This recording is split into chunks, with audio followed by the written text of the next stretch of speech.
मेरा नाम है मोहित और आपका स्वागत हमारे यूट्यूब यूनिवर्सिटी चैंपियन में। तो जैसा कि आप जानते हो, अपन जो सीईटी के लिए तैयारी कर रहे हैं या फिर अन्य कोई आप गवर्नमेंट की तैयारी कर रहे हो, गवर्नमेंट चाहे एसएससी वगैरह की तैयारी कर रहे हो, इसके अंदर आपके सामने जो टॉपिक देखने को मिलता है कौन से वाला, आपके सामने इंडियन कॉन्स्टिट्यूशन।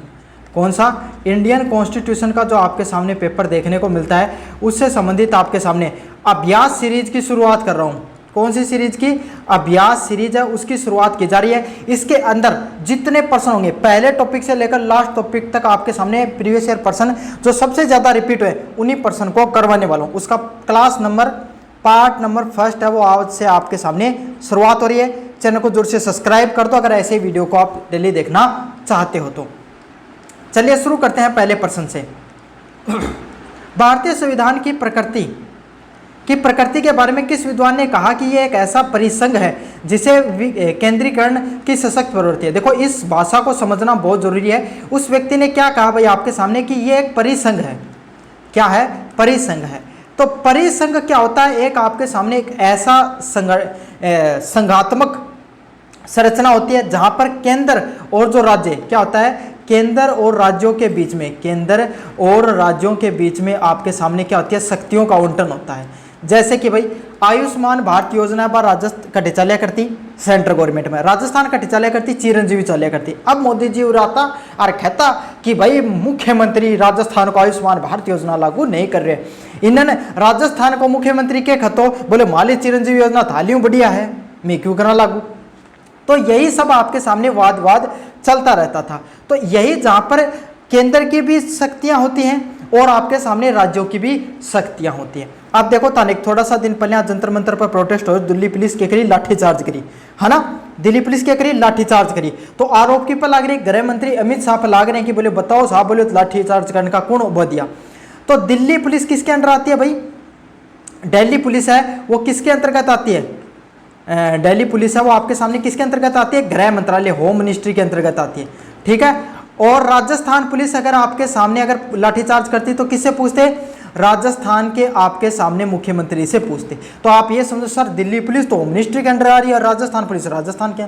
तो यही है, दिल्ली पुलिस ये भी एक पैरामिलिट्री का हिस्सा माना जाता है इसको भी, है ना, है पुलिस जिसका काम आपके सामने दिल्ली के अंदर ही सिक्योरिटी को देखने का है और राजस्थान पुलिस का राजस्थान के अंदर सिक्योरिटी देखने का काम यही है, लेकिन दोनों अलग अलग मंत्रालयों के नीचे आती हैं।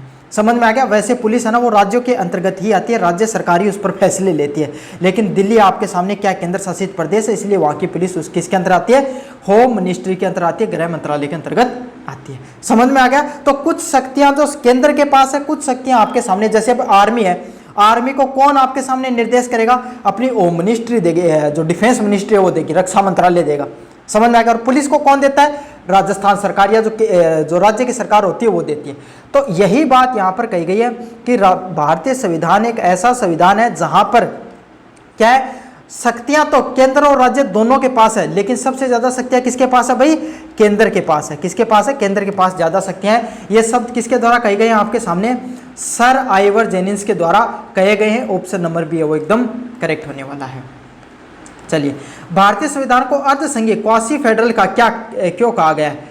क्वासी फेडरल है वो आपके सामने भारतीय संविधान को क्यों कहा गया है? क्यों कहा गया क्वासी फेडरल? क्योंकि भाई आपके सामने इनको क्वासी फेडरल इसीलिए कहा गया है क्योंकि इसके अंदर आपके सामने क्या देखने को मिलता है? इसके अंदर आपके सामने देखने को मिलता है, यहां पर आपके सामने सत्ता ना, फेडरल संघ का अर्थ यही होता है कि शक्तियां किसके पास हो? केंद्र के पास हो, और राज्य है ना उन दोनों के पास बराबर अगर शक्तियां होती है ना तो उसको क्या कहा जाता है? संघात्मक सरकार, एक आदर्श संघात्मक सरकार होती है वो। ठीक है। लेकिन भारत में ऐसा नहीं है। क्यों? भारत में जो केंद्र है ना, क्या है? सेंट्रल गवर्नमेंट है। क्या है? सेंट्रल गवर्नमेंट है ना, उसके पास ज्यादा शक्तियां हैं। क्या है? उसके पास ज्यादा शक्तियां देखने को मिलती हैं। और जैसे ही आपातकाल लागू हो जाता है, क्या हो जाता है? जैसे आपातकाल लागू हो जाता है तो सारी की सारी शक्तियां किसके पास आ जाती है भाई? केंद्र के पास आ जाती है। इसीलिए भी इसको क्वासी फेडरल कहा गया है। इसके अलावा जो राज्य के अंदर राज्यपाल को नियुक्त किया जाता है वो शक्तियां भी किसके पास है? केंद्र के पास है। इसीलिए भी इसको आपके सामने कहा गया है ना। एकल नागरिकता, राज्य है ना, उसके पास नागरिकता देने का अधिकार भी नहीं है। भारत में एकल नागरिकता है, सिर्फ आपके सामने भारत की नागरिकता घोषित कर सकते हो। ऐसे थोड़ी है कि भाई एक तो बोले थारो मूल राजस्थान को है और एक इंडिया को है, कौन एक ही बने ना राजस्थान को, है ना। या नागरिकता सिर्फ भारत के नाम से देखने को मिलती है, राज्य के हिसाब से नागरिकता नहीं होती है। और जो संघात्मक देश होते हैं ना, जैसे ये तो चलो एक बार इसको अच्छे से समझ। इसीलिए जो केंद्र है ना वो ज्यादा सशक्त है। क्यों? आपातकाल की शक्तियों में सारी शक्तियां केंद्र के पास चली जाती हैं। राज्यपाल जो केंद्र में काम करता है, मुख्य अधिकारी होता है, वो भी आपके सामने केंद्र नियुक्त करता है। और एकल नागरिकता में होती है, उसमें सिर्फ देश की, भारत की केंद्र की नागरिकता है, राज्य की नागरिकता नहीं होती है। इसीलिए क्या कहा गया? क्वासी फेडरल है, उसके नाम से जाना गया है। समझ में आ गया? तो ऑप्शन नंबर 2 का ऑप्शन कौन सा सही है? Option number A. और ये प्रश्न मोस्ट इंपोर्टेंट है भाई, ठीक है। केसी व्हीलर ने कहा है कि भारत का संविधान अर्धसंघीय है। अच्छा, जो संघीय होते हैं ना, जो संघीय देश है, जैसे अमेरिका है, क्या है? अमेरिका भी आपके सामने एक फेडरल कंट्री है, ठीक है। वहां पर क्या नागरिकता के सिद्धांत की बात करें, नागरिकता का क्या सिद्धांत है? एक तो देश की नागरिकता मिलेगी अमेरिका की, और एक वहां के जितने राज्य ना उनकी नागरिकता मिलती है। एक राज्य की नागरिकता मिलती है। जैसे आप न्यूयॉर्क में रहते हो तो आपको न्यूयॉर्क की नागरिकता अलग मिलेगी और अमेरिका की नागरिकता है वो अलग मिलेगी। लेकिन भारत में ऐसा नहीं है, सिर्फ आप भारत में रहते हो तो आपको भारत की नागरिकता मिलती है, राज्य की नागरिकताएं नहीं मिलती हैं। इसीलिए राज्य ज्यादा मजबूत है, इसलिए उनको क्वासी फेडरल कहा गया। ऑप्शन नंबर ए है वो एकदम करेक्ट होगा। देखो मैं टाइम एक चीज को अच्छे से समझाऊंगा। निम्नलिखित में से कौन सा लक्षण भारतीय संविधान को संघीय प्रकृति का कहा गया है? फेडरल नेचरल का कहा गया है। फेडरल नेचर क्यों है भाई आपके सामने भारतीय संविधान का? एकल नागरिकता नहीं, एकल नागरिकता की वजह से तो अपन कभी भी ये नहीं कह सकते, क्योंकि एकल नागरिकता ना वो कभी संघीय सरकारों की वो ही नहीं रहती है। समझ में आ गया? कभी भी एकात्मक सरकार का ना, एकात्मक सरकार मतलब एकात्मक सरकार कौन सी होती है? एकात्मक सरकार वो होती है जहां पर सिर्फ केंद्र सरकार की चलती है, क्या तो केंद्र की चले या राज्य सरकार की ज्यादा चले, सिर्फ उनकी चले, वो एकात्मक सरकार होती है। तो एकल नागरिकता तो एकात्मक सरकार का हिस्सा होती है, संघीय सरकार का हिस्सा ही नहीं होती है। केंद्र द्वारा राज्यपाल की नियुक्ति यह भी संघीय सरकार का हिस्सा नहीं है। क्यों? क्योंकि आपके सामने राज्य का अधिकारी है ना, उसको राज्य द्वारा ही नियुक्त किया जाना चाहिए। यही संघीय जो सरकार होती है उसकी क्या होती है?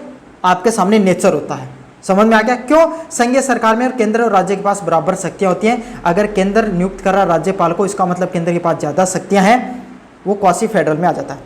लिखित संविधान और न्यायपालिका की सर्वोच्चता, बिल्कुल संविधान को लिखा हुआ ना, और उसकी जो न्यायपालिका है, न्यायपालिका है ना, वो क्या करती है? भारतीय न्यायपालिका की क्या खूबसूरती है, अगर केंद्र और राज्य, केंद्र या राज्य के अंदर आपके सामने किसी भी प्रकार का कोई विवाद हो जाता है तो फैसला कौन देता है? न्यायपालिका देती है। और संविधान में हर कानून को लिखा गया है। यह आपके सामने संघीय सरकार की एक बहुत अच्छी विशेषता है। तो ऑप्शन नंबर सी है वो एकदम करेक्ट होगा। देखो हार्ड प्रश्न है, इन प्रश्नों को अच्छे अच्छे टीचर नहीं समझा पाते, मैं आपको समझा रहा हूँ। भारतीय संविधान की प्रकृति को सहकारी संघवाद क्यों कहा जाता है? क्या कहा जाता है? सहकारी संघवाद क्यों कहा जाता है? कोऑपरेटिव फेडरलिज्म क्यों कहा जाता है ना? और ये किसने कहा है? किसने कहा भाई आपके सामने? ये आपके सामने ग्रेनविले आइंस्टीन ने कहा है। ग्रेनविले आइंस्टीन ने क्या कहा है कि भारतीय संविधान है वो सहकारी संघवाद है। अब सहकारी संघवाद क्या होता है? इसमें क्या होता है?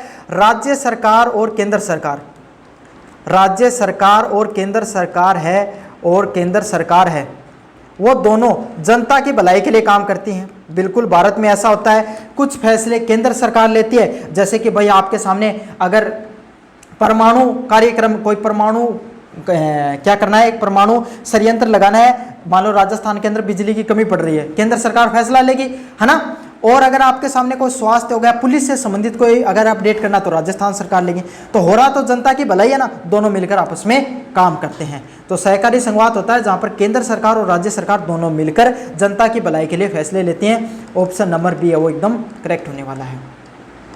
भारतीय संविधान में एकात्मक लक्षण कौन से होते हैं? कौन से होते हैं? शक्तियों का विभाजन होना नहीं। शक्तियों का केंद्र और राज्यों के बीच में अगर शक्तियों का विभाजन होगा तो वो कौन सी सरकार होती है? संघात्मक सरकार, फेडरल गवर्नमेंट, ठीक है, संघात्मक सरकार होती है। द्विसदनीय व्यवस्था, द्विसदनीय जो व्यवस्था होती है ना, वो भी भाई आपके सामने संघात्मक सरकार की होती है। आपातकालीन उपबंध, मैंने क्या बताया? जैसे ही इमरजेंसी लगती है भारत में, सारी शक्तियां हैं वो किसके पास चली जाती है? केंद्र के पास चली जाती है। केंद्र सरकार सारे फैसले लेती है। और जहां पर चाहे केंद्र सरकार सारे फैसले ले, चाहे राज्य सरकार कोई फैसले ले, सिर्फ अगर एक ही सरकार फैसले लेती है तो वो किस में आती है? एकात्मक सरकार के नियम के तहत आती है। तो देखो एकात्मक का नियम आ जाए ना, वहाँ पे इमरजेंसी आपातकाल देखने को मिल जाए, वो वाला ऑप्शन टिक कर लेना। राज्यपाल वाला ऑप्शन देखने को मिल जाए, वो वाला ऑप्शन टिक कर लेना, ठीक है। और आपके सामने एकल नागरिकता वाला ऑप्शन दिख जाए तो आपके सामने कौन सा टिक करके आना है? आपको नागरिकता का प्रश्न दिख जाए तो एकात्मक सरकार का जो गुण होते हैं वो आपातकाल की वजह से, राज्यपाल और नागरिकता की वजह से देखने को मिलते हैं। समझ में आ गया? तो ऑप्शन नंबर सी है वो एकदम करेक्ट होने वाला। थोड़ा डिफिकल्ट प्रश्न आ गया, मजा भी आएगा आपको, लेकिन अगर इन सब टॉपिक को समझ गए, संघात्मक सरकार कौन सी होती है, एकात्मक सरकार कौन सी होती है, आप कंपटीशन में कभी नहीं अटकोगे। किस मामले में सर्वोच्च न्यायालय ने व्यवस्था दी कि भारतीय संविधान एक संघीय संविधान है और संघवाद इसका क्या है? बेसिक स्ट्रक्चर है। समझ में आ गया? तो ये कौन से केस के अंदर किया गया? एस के बेमाई नामक भारत संघ के अंदर यह आपके सामने कहा गया कि राज्य है ना, क्या कहा गया है? राज्य है जो 7वीं अनुसूची है, भारतीय संविधान की जो 7वीं अनुसूची है, 7वीं अनुसूची है, उसके अंदर आपके सामने क्या है? जो राज्य सरकार है, राज्य सूची है, उसमें राज्य सरकार को जो फैसले लेने का हक है, राज्य सरकार की जो विधानसभा होती है उसमें जो कानून बनाने का जो अधिकार होता है ना, वो सबसे जरूरी अधिकार है भारतीय संविधान का और उस अधिकार को नहीं हटाया जा सकता। ठीक है, ये बात किसके द्वारा कही गई थी? सर्वोच्च न्यायालय के द्वारा कही गई थी। ऑप्शन नंबर बी है वो एकदम करेक्ट होने वाला है। अब 7वीं अनुसूची में क्या है, आगे आगे अपन पढ़ेंगे, बस आप धीरे धीरे पढ़ते चले जाओ, मजा आने लग जाएगा आपको धीरे धीरे। चलिए, भारतीय संविधान को सौदेबाजी का संघवाद, बार्गेनिंग फेडरलिज्म किसके द्वारा कहा गया है? तो किसके द्वारा कहा गया है आपके सामने? ये बात मॉरिस जोन्स के द्वारा कहा गया है। उन्होंने क्या कहा? सौदेबाज का संघवाद क्यों कहा? उन्होंने कहा कि केंद्र सरकार से है ना राज्य सरकार को हर बार चीजें मांगनी पड़ती है। जैसे अब जीएसटी लागू हो गई तो हर राज्य सरकार की यही शिकायत है कि हमें केंद्र सरकार है ना वो जीएसटी टाइम पर नहीं देती है ना। सरकार को अगर स्पेशल फंड लेना है, केंद्र सरकार से अगर राज्य सरकार को आपके सामने क्या है स्पेशल फंड लेना है, तो उससे भी क्या करना पड़ता है? आपके सामने पैसे मांगने पड़ते हैं राज्य सरकार को केंद्र सरकार से। तो इसीलिए सौदेबाजी का संघवाद किसके द्वारा कहा गया है? मॉरिस जोन्स के द्वारा कहा गया है कि भाई केंद्र सरकार पर बहुत ज्यादा निर्भर होती हैं राज्य सरकारें। ठीक है, अपने अपने विचार है हर विचारक के। भारतीय संविधान में लचीलापन, फ्लेक्सिबिलिटी व रिजिडिटी के मिश्रण का क्या अर्थ होता है? देखो, अब संविधान का लचीलापन क्या होता है? ऐसा नहीं कि संविधान की किताब उसको मोड़ दोगे तो वो फ्लेक्सिबल कहलाएगा और अगर नहीं मुड़ रही है तो वो रिजिडिटी कहलाएगी, अनामिकता कहलाएगी। ऐसा नहीं होता है। देखो, कोई भी संविधान है, पूरी दुनिया का कोई भी संविधान है, वो फ्लेक्सिबल कब कहलाता है? फ्लेक्सिबल कब कहलाता है? उसकी फ्लेक्सिबिलिटी कब होती है? जब उसमें क्या किया जाए, जब उसमें संशोधन किया जाए। क्या है? जब उसमें संशोधन किया जाए तो वो बहुत आराम से हो जाए, बहुत आराम से हो जाए। क्या हो जाए? बहुत आराम से हो जाए, तो वो क्या कहलाता है आपके सामने? फ्लेक्सिबल संविधान कहलाता है। इसका उदाहरण क्या है? ब्रिटेन का संविधान। क्या है? ब्रिटेन का जो संविधान है ना वो बहुत ज़्यादा फ्लेक्सिबल संविधान है। वहाँ की जो संसद है वो क्या कर सकती है? साधारण बहुमत से, साधारण बहुमत से आपके सामने क्या कर सकती है? कितना भी बड़ा आपके सामने क्या हो जाए, उनके सामने संविधान में सुधार हो, चाहे नया कानून पेश करना हो, कुछ भी करना हो, वो साधारण बहुमत से पास करा सकती है। अब आप सब कहोगे सर ये साधारण बहुमत क्या होता है? मैं तो आज तक ये भी नहीं पता। तो भाई हमारी रिस्पॉन्सिबिलिटी आपको समझाना साधारण बहुमत क्या होता है। देखो, साधारण बहुमत क्या होता है? जैसे भारत की आपके सामने लोकसभा है, उसमें कितने मेंबर बैठे हैं भाई? जैसे समझ लो कि भारत कोई संसद है, उसके अंदर 400 मेंबर बैठे हैं, है ना, और उसमें 300 ही प्रेजेंट है भाई। 400 की तो पूरी सीटिंग है, लेकिन 100 आए नहीं, 300 बैठे हैं। तो अगर 151 लोगों ने हामी भर दी कि इसको पास कर दो, तो वो क्या कानून पास हो जाता है। उसी को क्या कहा जाता है? साधारण बहुमत से पास होने वाला क्या होता कहलाता है आपके सामने? जो कानून कहलाता है। समझ में आ गई? मतलब जितना लोग उठे बैठे हैं ना संसद में, उनको 50% से अगर एक भी ज्यादा आपका सामने लोग हाँ भर देंगे तो वो पास हो जाओगे। जब 300 लोग बैठा तो 300 का तो कितना हो जाओगे? 50% कितना होगा? 150 लोग, और प्लस एक जनो एक्स्ट्रा चाहिए। अगर एक जनो एक्स्ट्रा भी आपके सामने हाँ भर देना तो वो कानून है वो पारित हो जाए। ठीक है, समझ में आ गई? अब ये तो फ्लेक्सिबल, कैसा संविधान जो पूरी दुनिया में सबसे ज्यादा फ्लेक्सिबल है। अब रिजिड संविधान कौन से होते हैं, रिजिड कॉन्स्टिट्यूशन कौन से होते हैं? रिजिड कॉन्स्टिट्यूशन वो वाले संविधान होते हैं जिन संविधानों में संशोधन करने के लिए बहुत ज़्यादा आपके सामने दाव पेच खेलने पड़ते हैं। विशेष बहुमत चाहिए। कैसा चाहिए भाई? विशेष बहुमत चाहिए। स्पेशल मेजोरिटी बोला जाता है। अब स्पेशल मेजोरिटी क्या होती है? भारत के संविधान में स्पेशल मेजोरिटी होती है 2/3, जो सीटिंग होती है ना आपके सामने, सीटिंग या फिर आपके सामने जो टोटल पोस्ट है उसका 2/3 हिस्सा चाहिए, है ना। प्लस में आपके सामने जो राज्य सरकार होती है ना, राज्य सरकार उससे भी अनुमति लेनी पड़ती है, राज्य सरकार से भी अनुमति लेनी पड़ती है उस कानून को पास कराने के लिए। जैसे अमेरिका का संविधान है, कहाँ का संविधान है? अमेरिका का संविधान है। तो अमेरिका का संविधान है वो बहुत ज़्यादा रिजिड संविधान है, बहुत ज़्यादा कठोर संविधान है। क्यों? क्योंकि अगर वहाँ पर कोई भी संविधान में संशोधन करोगे तो आपको सबसे पहले तो उससे पारित कराना पड़ेगा, उनकी संसद से पारित कराना पड़ेगा, फिर प्रत्येक राज्य से पारित होना चाहिए। 41 राज्य, इतने राज्य हैं, और भी होंगे, मुझे करेक्ट डाटा याद नहीं है। सभी राज्य से आपको पास कराना पड़ेगा। अगर सभी राज्य से पास हो जाएगा ना तब वो संविधान बनेगा, वरना नहीं बनता है। समझ में आ गया? आप कहोगे सर आपने ब्रिटेन की बता दी, अमेरिका की बात करा दी, मान तो भारत की बता दो। भारत आपके सामने मिक्स है। भारत में कैसा है? भारत में आपके सामने मिक्सचर है दोनों का। क्या है? मिक्सचर है दोनों का।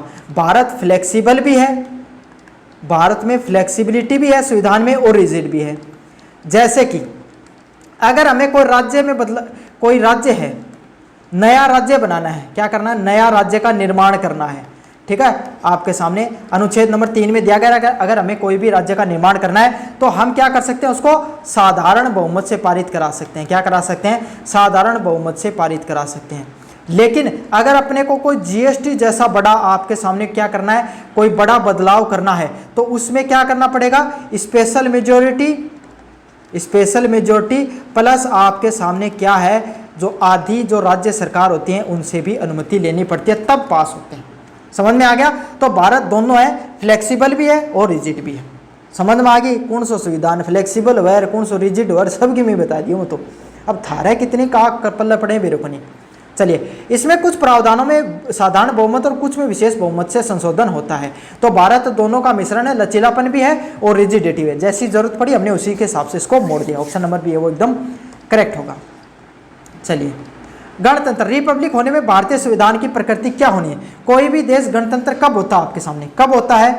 जब आपके सामने गणतंत्र देश की क्या विशेषता होती है? रिपब्लिक देश क्या होता है? रिपब्लिक देश। देखो, रिपब्लिक देश ना, ये बहुत छोटी छोटी टर्म है लेकिन बहुत ज़्यादा मोस्ट इंपॉर्टेंट है, आजकल काफ़ी ज़्यादा पूछी जाती हैं।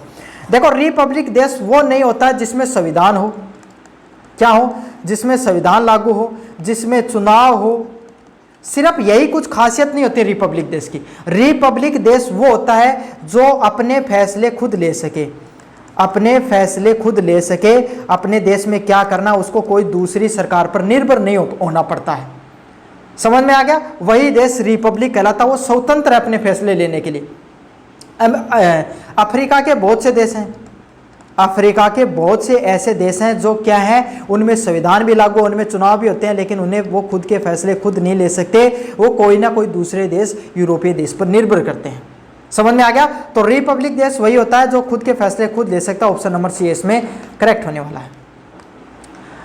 भारतीय संविधान में संप्रभुता का अंतिम स्रोत क्या होता है? सोवरेनिटी।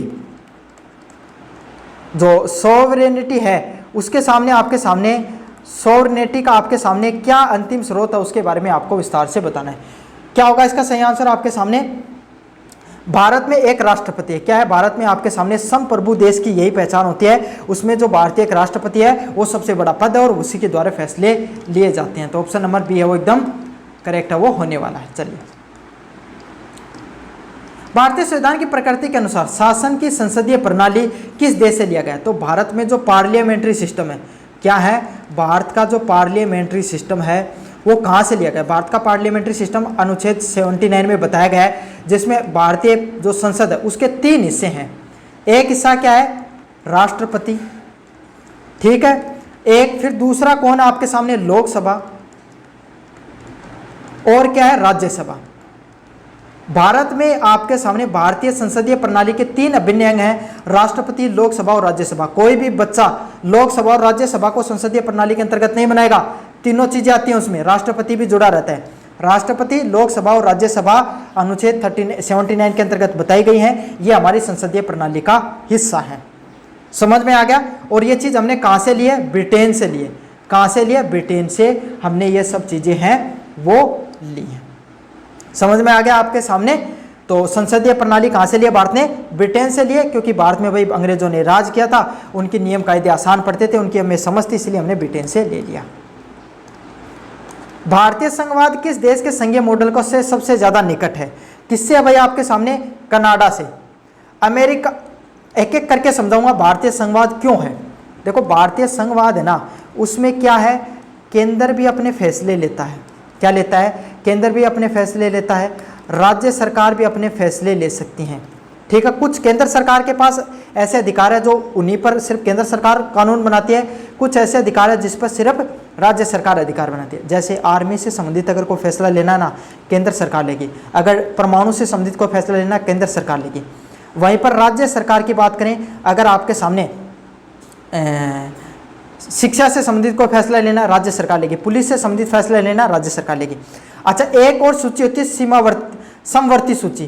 कौन सी सूची? समवर्ती सूची। समवर्ती सूची में क्या होता है, दोनों अपने हिसाब से, केंद्र सरकार और राज्य सरकार है, दोनों अपने हिसाब से फैसले वो कर सकती हैं, जो समवर्ती सूची के अंतर्गत जो अधिकार आते हैं उसमें।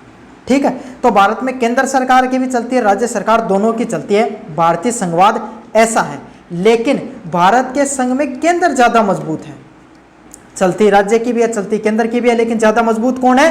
केंद्र है। जहाँ मान लो थारा घर है, थार दादा की भी चाल है, थार पापा जी की भी, लेकिन तालो दादा है कह देना कि बेटा वो काम मत करिए, तो थालो पापा की मी कौन कर सके ना। तो अया ही समझ लो कि केंद्र सरकार है दादो और थालो पिताजी है राज्य। दादो खदे बात थालो पिताजी ने माननी पड़ा आखिरकार, है ना। तो यही है, भारत में केंद्र सरकार की ज्यादा चलती है। तो ऐसा जो संघीय मॉडल है जहां पर केंद्र सरकार है वो राज्य सरकार से ज्यादा मजबूत हो, वो कौन से देश में है? कनाडा में। कहां पर है? कनाडा से। तो हमने कनाडा से आपके सामने भारतीय संघवाद का मॉडल है वो सबसे ज्यादा निकट पड़ता है। अच्छा, अमेरिका से, अमेरिका में संघवाद है, तो अमेरिका के निकट क्यों नहीं है? अमेरिका में राज्य सरकार की ज्यादा चलती है भाई। किसकी चलती है? राज्य सरकार की ज्यादा चलती है। केंद्र सरकार उतनी ज्यादा मजबूत है वो नहीं होती है। केंद्र राज्य सरकार अगर चाहे ना मत तो केंद्र सरकार के फैसले नहीं लागू करूँ तो नहीं करेगी।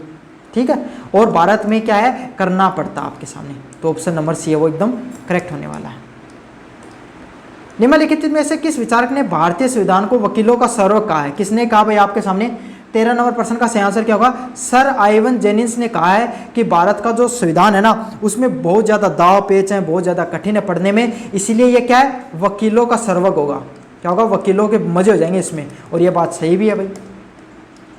चलिए, भारतीय संघवाद के तहत अवशिष्ट रेजिडरी पावर्स किसे सौंपी गई हैं? इससे इसकी एकात्मक प्रवृत्ति और ज़्यादा बढ़ जाती है। तो किसके पास सौंपी गई भाई? आपके सामने ऑप्शन नंबर बी, केंद्र सरकार के पास। देखो, ये जो रेजिडरी जो पावर्स हैं, अपशिष्ट शक्तियां हैं, ये कौन सी शक्तियां होती हैं? ये आपातकाल में लागू होती हैं। आपातकाल में जो शक्तियां हैं ना, वो सारे की सारी किसके पास चली जाती हैं? आपके सामने केंद्र सरकार उसके पास चली जाती हैं। समझ में आ गया? इसीलिए क्या होता है आपके सामने, और ये सब चीज़ें अनुच्छेद किसके अंदर दी गई भाई? ये जो रेजिडरी पावर है, ये अनुच्छेद, ये भी लिख लेना, अनुच्छेद 248 में ये विशेष अनुबंध दिया गया है। अवशिष्ट शक्तियां हैं वो ज़्यादा केंद्र सरकार के पास हैं, केंद्रीय संसद के पास हैं, इसीलिए इसको एकात्मक सरकार की श्रेणी में भी डाला जाता है। चलिए, अगले वाला है, भारतीय संविधान में विधि का शासन किस देश के संविधान से लिया गया है? किसका शासन? विधि का शासन।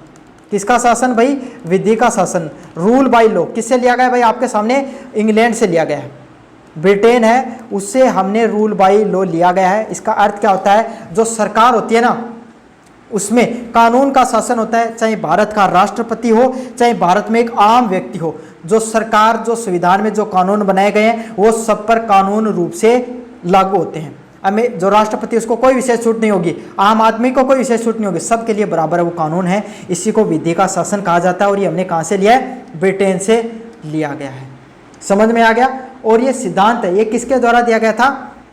एवी डाइसी नामक आपके सामने एक विद्वान थे, उन्होंने कानून के विद्वान थे, उन्होंने ये विधि का शासन दिया था कि एक ऐसी सरकार हो जिसके अंदर चाहे अमीर व्यक्ति हो, चाहे गरीब व्यक्ति हो, चाहे पढ़ा लिखा हो, चाहे अनपढ़ हो, चाहे सरकार में कितना ताकतवर व्यक्ति हो, वो संविधान के बनाए गए कानूनों से बड़ा नहीं होगा, उसको उसके कानून वो मानने पड़ेंगे। और ये संविधान की प्रकृति कहाँ से ली गई? इंग्लैंड से ली गई है। ऑप्शन नंबर बी है वो एकदम करेक्ट होगा। चलिए अगले वाला प्रश्न है, भारतीय संविधान की प्रकृति में भारतीय संविधान की प्रकृति और एकीकृत और स्वतंत्र न्यायपालिका का क्या अर्थ होता है? भारतीय संविधान की प्रकृति में एकीकृत और जो स्वतंत्र न्यायपालिका, दोनों के क्या कॉन्सेप्ट है भाई? दोनों के क्या कॉन्सेप्ट है? शीर्ष पर सर्वोच्च न्यायालय और उसके अधीनस्थ न्यायालय और एक अधीनस्थ न्यायालय। देखो मैं बताऊं क्या होता है। भारतीय जो जुडिशरी है, भारतीय जो न्यायपालिका, वो कैसे काम करती है? ऐसे काम करती है। भारत का सबसे बड़ा न्यायालय कौन सा है? Supreme court. कौन सा है भाई? सुप्रीम कोर्ट, ठीक है। फिर आपके सामने कौन आते हैं? High court. फिर कौन सा आता है? High court. और फिर कौन से आते हैं आपके सामने? सेशन कोर्ट, जिसको बोला जाता है अधीनस्थ न्यायालय, जिसको बोला जाता है। सुप्रीम कोर्ट सिर्फ भारत में एक है, कहां पर है? दिल्ली के अंदर है, ठीक है। हाई कोर्ट हर राज्य के हैं भाई आपके सामने, हर राज्य के अंदर देख। सेशन कोर्ट क्या हर जिले में देखने को मिलते हैं। सुप्रीम कोर्ट सबसे बड़ी संस्थान है ना, आखिरी संस्थान है जिससे आप न्याय की उम्मीद कर सकते हो, ठीक है। सुप्रीम कोर्ट का जो फैसला है वो हाई कोर्ट, सेशन कोर्ट पे भी लागू होता है। समझ में आ गया आपके सामने। इसीलिए इसको एकात्मक वह आपके सामने न्यायात्मक प्रणाली के नाम से जाना जाता है। और ये प्रणाली हमने कहाँ से ली है? अमेरिका से ली है। कहाँ से लिए? अमेरिका से लिए। सुप्रीम कोर्ट के पास सबसे ज़्यादा शक्तियाँ होती हैं और उसके फैसले हाई कोर्ट और सुप्रीम कोर्ट पे लागू होते हैं, हाई कोर्ट और सेशन कोर्ट पे लागू होते हैं। अब हाई कोर्ट का फैसला वो सेशन कोर्ट पे तो लागू होगा, लेकिन सुप्रीम कोर्ट पर लागू नहीं होगा। और सेशन कोर्ट के जो फैसले होते हैं ना, वो हाई कोर्ट और सुप्रीम कोर्ट पर लागू नहीं होते। फैसले दिए गए उनमें बदलाव किया जा सकता है आपस में। समझ में आ गया? तो यही है, शीर्ष पर सर्वोच्च न्यायालय होता है और उसके नीचे हाई कोर्ट और सेशन कोर्ट वो देखने को मिलते हैं। इसीलिए एकीकृत और स्वतंत्र न्यायपालिका जाना जाता है। अब स्वतंत्र न्यायपालिकाएं क्यों है भारत में? स्वतंत्र न्यायपालिका ऐसा है कि जो संसद के द्वारा जो कानून बनाया जा रहा है, संसद के द्वारा कोई कानून बनाया जा रहा है, उसको क्या किया जा सकता है? जो सुप्रीम कोर्ट है ना, या जो भारत के जो आपके सामने जो न्यायपालिका, वो उसको क्या कर सकती है? रद्द कर सकती है। क्या कर सकती है? कल तो संसद में बैठे हुए जो अधिकारी हैं या फिर आपके सामने जो सरकार के मंत्री हैं, ये तो कह देंगे हम संविधान को मानेंगे नहीं, है ना। कल से कोई भी प्रोटेस्ट नहीं होगा, ऐसा कानून बना दिया संसद में। फिर हम कहाँ जाएंगे? हम भागे भागे किसके पास जाएंगे? सुप्रीम कोर्ट के पास जाएंगे। सुप्रीम कोर्ट क्या कह देगा? ये चीज संविधान के अनुरूप नहीं है। क्या नहीं है? संविधान के अनुरूप नहीं है, असंवैधानिक है, इसीलिए हम इसको रद्द करते हैं। समझ में आ गया? इसीलिए भारतीय न्यायपालिका स्वतंत्र है, वो संसद के फैसलों को भी पलट सकती है। ऑप्शन नंबर बी है, उसको बी करेक्ट है। और जो संसद के फैसलों को और खुद के फैसलों को भी सुप्रीम कोर्ट है वो बदल सकता है, हाई कोर्ट बदल सकता है, उसको जुडिशियल रिव्यू के नाम से जाना जाता है। किसके नाम से? न्यायिक पूर्वावलोकन के नाम से जाना जाता है।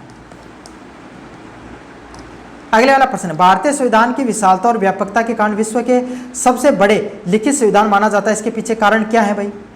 क्यों है भारत का सबसे बड़ा लिखित संविधान के रूप में क्यों जाना जाता है? क्योंकि इसमें केंद्र और राज्य सरकार हैं, दोनों के प्रशासनिक विवरण शामिल हैं। मतलब भाई भारत को संविधान इसीलिए इतना बड़ा हुआ कि इसमें केंद्र सरकार के चीज़ों के बारे में बताया गया और राज्य सरकार की चीज़ों के बारे में भी बताया गया, है ना। हर चीज़ का मेंशन किया गया, इसीलिए सबसे बड़ा संविधान के रूप में ये जाना। ऑप्शन नंबर बी है वो एकदम करेक्ट होगा। भारतीय संविधान के संघात्मक प्रवृत्ति के विरुद्ध एकल नागरिकता का प्रावधान किस देश से लिया गया?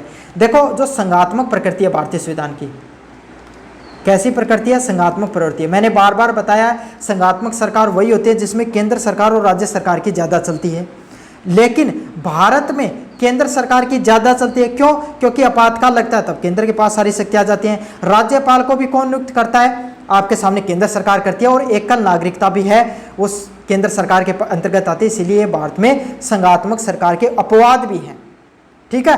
तो इसमें जो एकल नागरिकता का हमने कॉन्सेप्ट कहाँ से लिया है? ब्रिटेन से लिया है।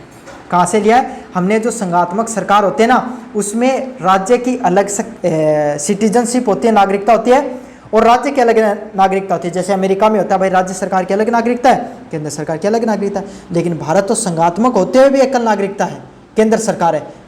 कौन से देश से हमने प्रावधान लिया है? ब्रिटेन से लिया है। कौन से देश से लिया है? ब्रिटेन से लिया है। ब्रिटेन में क्या है? सिंगल सिटीजनशिप है। क्या है? ब्रिटेन में सिंगल सिटीजनशिप देखने को मिलती है। अगले वाला है, संविधान के किस अनुच्छेद के तहत राज्यों में राष्ट्रपति शासन लगाने का प्रावधान है, उसे संघीय प्रवृत्ति में एकात्मक में बदल देता है? संविधान के किस अनुच्छेद में राज्य में जो राष्ट्रपति शासन लगाने का प्रावधान है वो आपके सामने होता है? जैसे कोई भी राज्य है उसमें क्या हो गया, आपके सामने जो उसकी विधानसभा है उसमें मेजोरिटी नहीं है ना, या फिर राज्य सरकार अच्छे से काम नहीं कर रही है, तो क्या लग जाता है? राष्ट्रपति शासन लग जाता है। मतलब जो राष्ट्रपति होगा ना, उसके द्वारा फैसले है वो लिए जाएंगे। ठीक है, राज्यपाल शासन भी उसको बोला जाता है। तो 19 नंबर जो प्रश्न है उसका सही आंसर क्या होगा? ऑप्शन नंबर बी होगा। अनुच्छेद 356 के तहत आपके सामने राज्यों में राष्ट्रपति शासन लगाने का प्रावधान दिया गया है। समझ में आ गया? भारतीय संविधान में केंद्र और राज्यों के बीच में शक्ति का विभाजन किस अनुसूची के तहत आता है? तो मैंने बार बार बताया, केंद्र व राज्यों की जो अनुसूचियां होती हैं वो किस अनुसूची के तहत आती है? 7वीं अनुसूची के तहत आती है।